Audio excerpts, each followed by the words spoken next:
اور جب مکان کی بھی دیوار گرے تو گرنے سے اسے شور ہوتا ہے، یہ ایک فطری عمل ہے، اور گرنے سے مکینوں پر جو گزرتی ہے وہ نالہ و زاری بھی شور بن کر ہی ابھرا کرتی ہے۔ اسی طرح دل بھی آرزوؤں کا ایک آماج کا اور گھر ہے، اور شکست آرزو اور غم اس گھر کو گویا برباد کر کے رکھ دیتے ہیں۔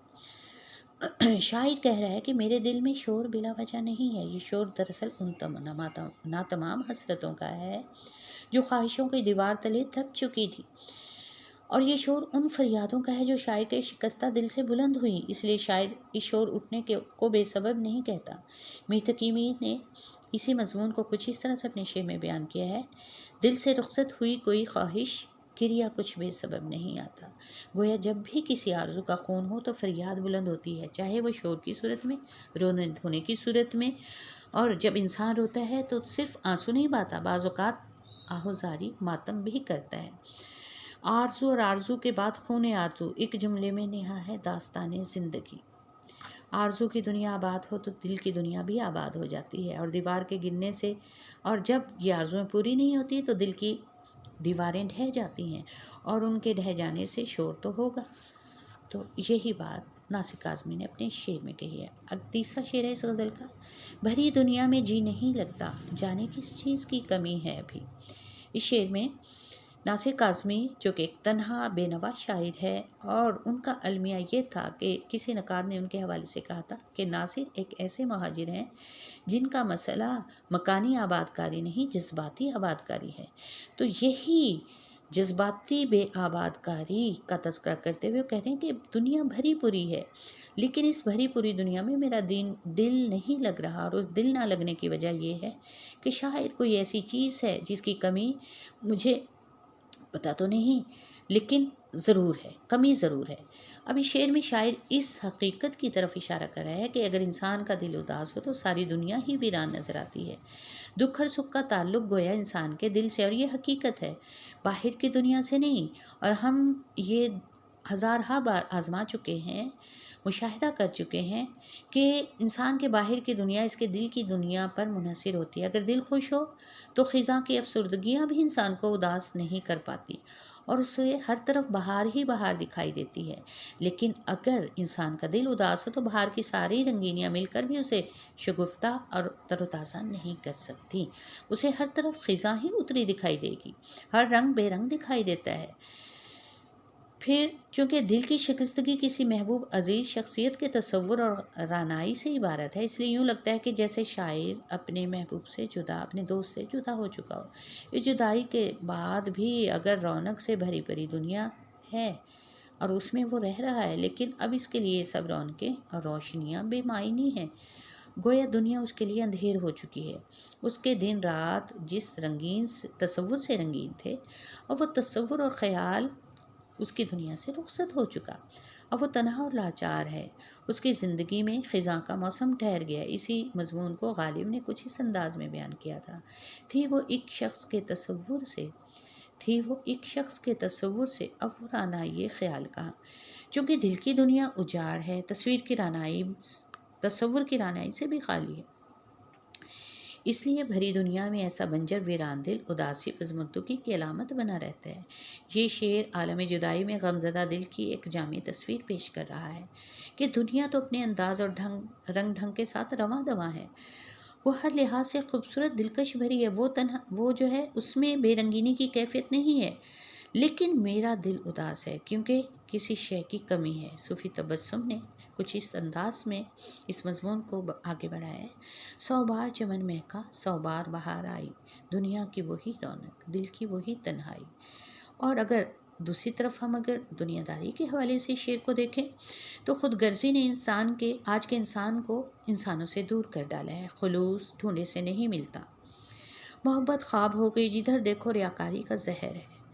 ایسے میں حساس دل شاعر کا، جو کہ حساس ترین فرد ہوتا ہے معاشرے کا، شدید تنہائی میں مبتلا ہے، اور یہی آج کی زندگی کا المیہ ہے۔ زندگی کے بے کراں سمندر میں ہر شخص ایک جزیرے کی طرح الگ تھلگ محسوس ہوتا ہے، ایک دوسرے سے ناآشنا، اجنبی۔ سینکڑوں لوگ ہیں لیکن ہجوم ہی ہجوم ہے، لیکن سبھی تنہا، انسانوں کی بھیڑ ہے، ہر انسان اکیلا۔ ناصر کاظمی کا یہ خوبصورت شعر ہے: ہمارے گھر کی دیواروں پہ ناصر اداسی بال کھولے سو رہی ہے. ٹھیک ہے. اگلا شعر ہے، تو شریک سخن نہیں ہے تو کیا، ہم سخن تیری خاموشی ہے ابھی.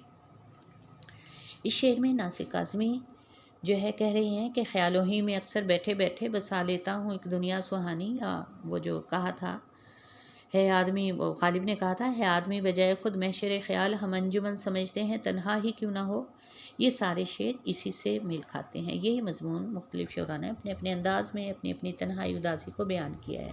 اب یہاں پہ وہ بتا رہے ہیں کہ اگرچہ تو میری گفتگو میں اس وقت ہے میرے دوست، ہے میرے محبوب شامل نہیں ہے، لیکن کیا ہے کہ تصورات کی دنیا میں تیری خاموشی مجھ سے ہم کلام ہے. گویا محبوب شاعر نے یہاں پہ محبوب کی خاموشی یا جدائی کے باوجود اسے اپنے قرب و جوار میں ہی محسوس کیا ہے. اس لیے وہ اپنے دوست یا محبوب سے بات وہ کہہ رہے ہیں کہ نہیں کرا، لیکن تیری خاموشی میرے ساتھ ہم کلام ہے. اب اس میں محبوب کے یا دوست کے بات نہ کرنے کی بہت سی وجوہات ہیں. ایک تو یہ کہ اردو شاعری کا ایک جو روایتی مضمون ہے کہ محبوب سنگ دل بھی ہو سکتا ہے، یا درمیان میں زمانہ بھی حائل ہو سکتا ہے، یا پھر ایک صورت یہ ہے کہ محفل میں رقیب اور دوسرے لوگوں کی موجودگی بھی اس کی ایک وجہ بن سکتی ہے. خود محبوب کی بے پرواہی بے نیازی بھی اس کا سبب ہو سکتی ہے. بہرحال وجہ کوئی بھی ہو، صورت یہ ہے کہ محبوب خاموش ہے، مگر چاہنے والے کے لیے یہ چپ بھی گفتگو کی ہی شکل ہے. خاموشی تکلم بلیغ، یعنی خاموشی کو بھی تکلم میں بلیغ مان رہے ہیں یہاں پہ ناصر کاظمی. خاموشی بھی ایک زبان ہے، ایک انداز کلام ہے جو عام اظہار خیال سے کہیں زیادہ بلند اور جامع ہے. اسی لیے شاعر کہہ رہا ہے کہ اے محبوب تیری خاموشی بھی مجھ سے ہم کلام ہے. کتنی دلکش ہے تیری خاموشی، کتنی دلکش ہے اس کی خاموشی، ساری باتیں فضول ہوں جیسے. جب زبان پر چپ لگ جاتی ہے تو سکوت اشاروں کی شکل میں بولتا اور آنسوں کی صورت میں درد دل کہتا نظر آتا ہے. گویا خاموشی خود کلام بن جاتی ہے، جو دل کی ترجمان بھی ہوتی ہے اور ایک مکمل طرز بیان بھی ہوتی ہے. اسی لیے تو شاعر نے کہا تھا کہ نظر کو حال دل کا ترجمان کہنا ہی پڑتا ہے، نظر کو حال دل کا ترجمان کہنا ہی پڑتا ہے، خاموشی کو بھی ایک طرز بیان کہنا ہی پڑتا ہے. اس شعر میں خاموشی گفتگو کا ایک دل آویز ذریعہ بنی ہے. بعض اوقات درد دل کی گہرائی اور سوز دل کی تپش کو زبان سے بیان کرنے کے لفظ عاجز ہو جایا کرتے ہیں. اس لیے ناصر اس شعر میں کہہ رہے ہیں کہ میری داستان اس قدر گداز ہے کہ کوئی اسے سننے کی تاب ہی نہیں لا سکتا، اس لیے میں چپ ہوں اور میری خاموشی کو گفتگو سمجھ لیجیے. اس شعر کا ایک مفہوم یہ بھی ہو سکتا ہے کہ عالم جدائی میں محبوب کا تصور قائم ہے، محبوب کی یادیں عاشق سے ہم کلام ہے، دوست سے ہم کلام ہے. شعر میں خود کلامی کی کیفیت ہم کلامی بنی ہوئی ہے. کوئی محبوب اس کے پاس نہیں ہے، لیکن اس کے ہونے کا احساس ضرور ہے.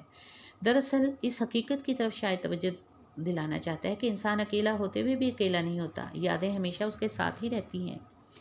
وہ جب تنہا ہوتا ہے تو گویا اس کے دوست کی یادیں گزرے دنوں کی پرچھائیاں اس کے تنہائی کو محفل بنا ڈالتی ہیں.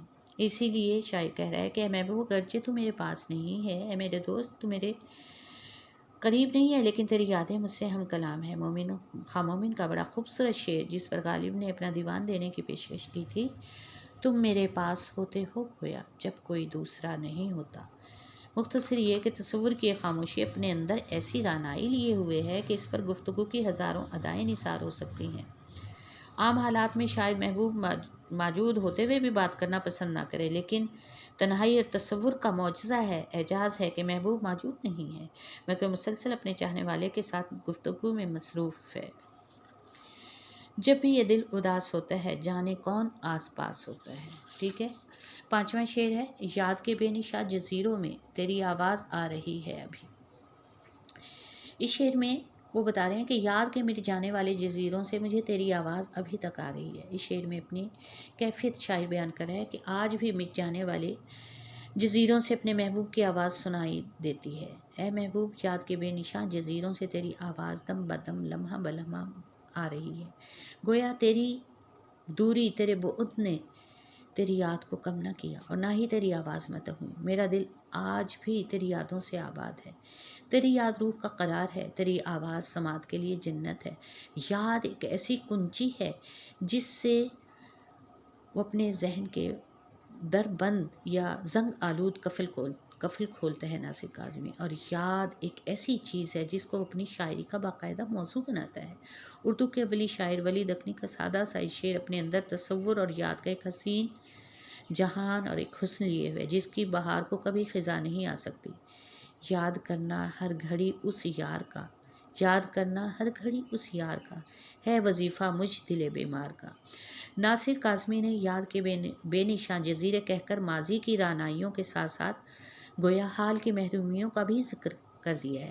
یعنی کبھی محبوب اس کے پاس تھا، اس کا حسن شاعر کی نگاہوں کو شاداب کرتا تھا، اس کی آواز کانوں میں رس گھولتی تھی۔ اب صرف تصور و خیال کی دنیا ہے، حال کی تلخیاں ہیں جنہیں ماضی کی حسین یادوں سے بہلا رہا ہے، اور اب دل میں گزری ملاقاتوں کی یاد چٹکیاں لیتی ہیں، محض یادوں کے سہارے زندہ ہے۔ مختصر یہ کہ محبوب کے جانے سے بھی یادیں جایا نہیں کرتی، وہ موجود رہتی ہیں، تصور کبھی دھندلا نہیں رہتا۔ اگر موت کے ہاتھوں قبر کی گہرائیوں میں بھی اتر جائے، مگر اس کی یادیں من و مٹی کے نیچے نہیں اترتی، پھولوں کی طرح ہمیشہ تر و تازہ اور ستاروں کی طرح ہمیشہ تابندہ رہتی ہیں۔ عشق کی وہی زندگی ہے جو ہر لمحہ یادوں سے تابندگی لیتی رہتی ہے، یہی وہ آواز ہے جو خاموشی کی صورت سنائی دیتی ہے۔ بقول ناصر کاظمی، خاموشی انگلیاں چٹکا رہی ہے، تیری آواز اب تک آ رہی ہے۔ اگلے شعر میں ناصر کاظمی کہہ رہے ہیں، شہر کی بے چراغ گلیوں میں زندگی تجھ کو ڈھونڈتی ہے ابھی، شہر کی تاریک گلیوں میں زندگی آج تک تجھے ڈھونڈ رہی ہے۔ اس میں بھی ناصر کاظمی یاد کے حوالے سے اور کھوئے ہوئوں کی یادیں رفتگاں اور کھوئے ہوئوں کی جستجو جو اپنی شاعری کے حوالے سے کرتے ہیں، یہ اس کا خوبصورت منظر ہے شعر۔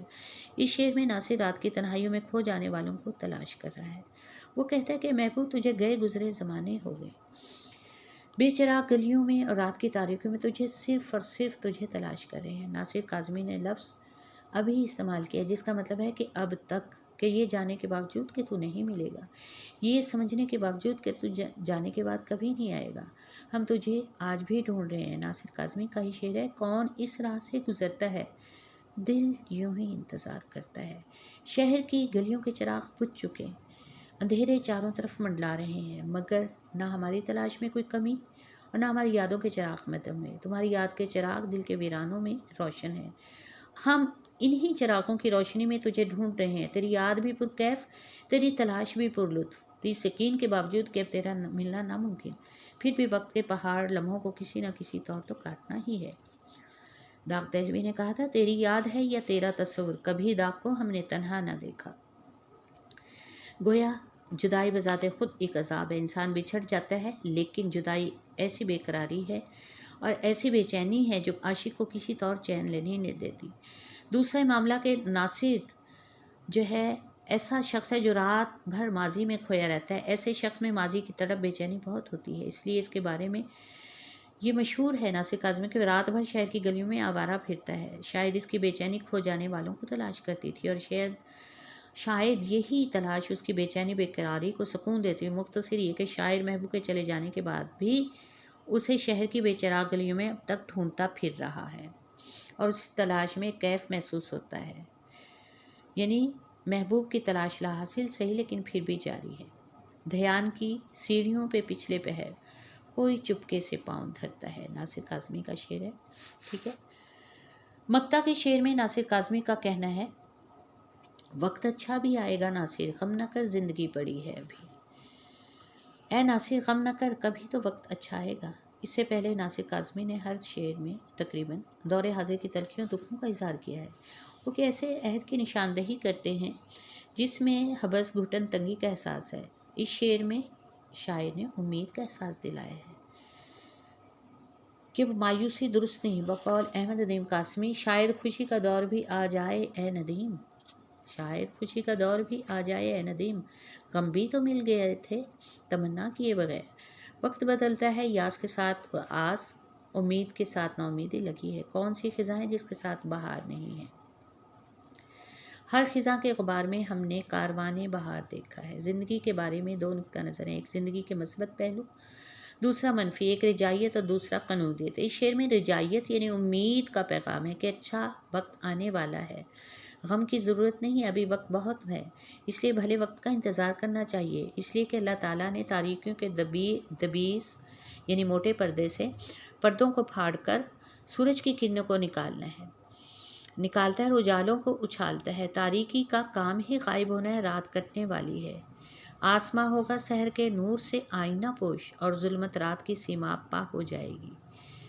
یا ناصر احمد ندیم قاسمی کا شعر ہے، قعرِ دریا میں بھی آ نکلے گی سورج کی کرن، قعرِ دریا میں بھی آ نکلے گی سورج کی کرن، مجھ کو آتا نہیں محروم تمنا ہونا۔ یہاں پہ وہی رجائی لب و لہجہ ہے جو کہ ناصر کاظمی نے اپنے شعر میں پیش کیا ہے۔ تو احمد ندیم قاسمی نے بھی اپنے شعر میں وہ جو قعرِ دریا میں آ نکلے گی سورج کی کرن میں یہی بتایا ہے کہ جتنی بھی گہرائی ہو دریا کے پانیوں کی، لیکن امید کا اگر سورج روشن رہے تو اس میں بھی اس کی کرنیں وہاں تک پہنچ جائیں گی۔ ٹھیک ہے، آج کے لیے اتنا ہی، دعا میں یاد رکھیے گا۔ اللہ حافظ۔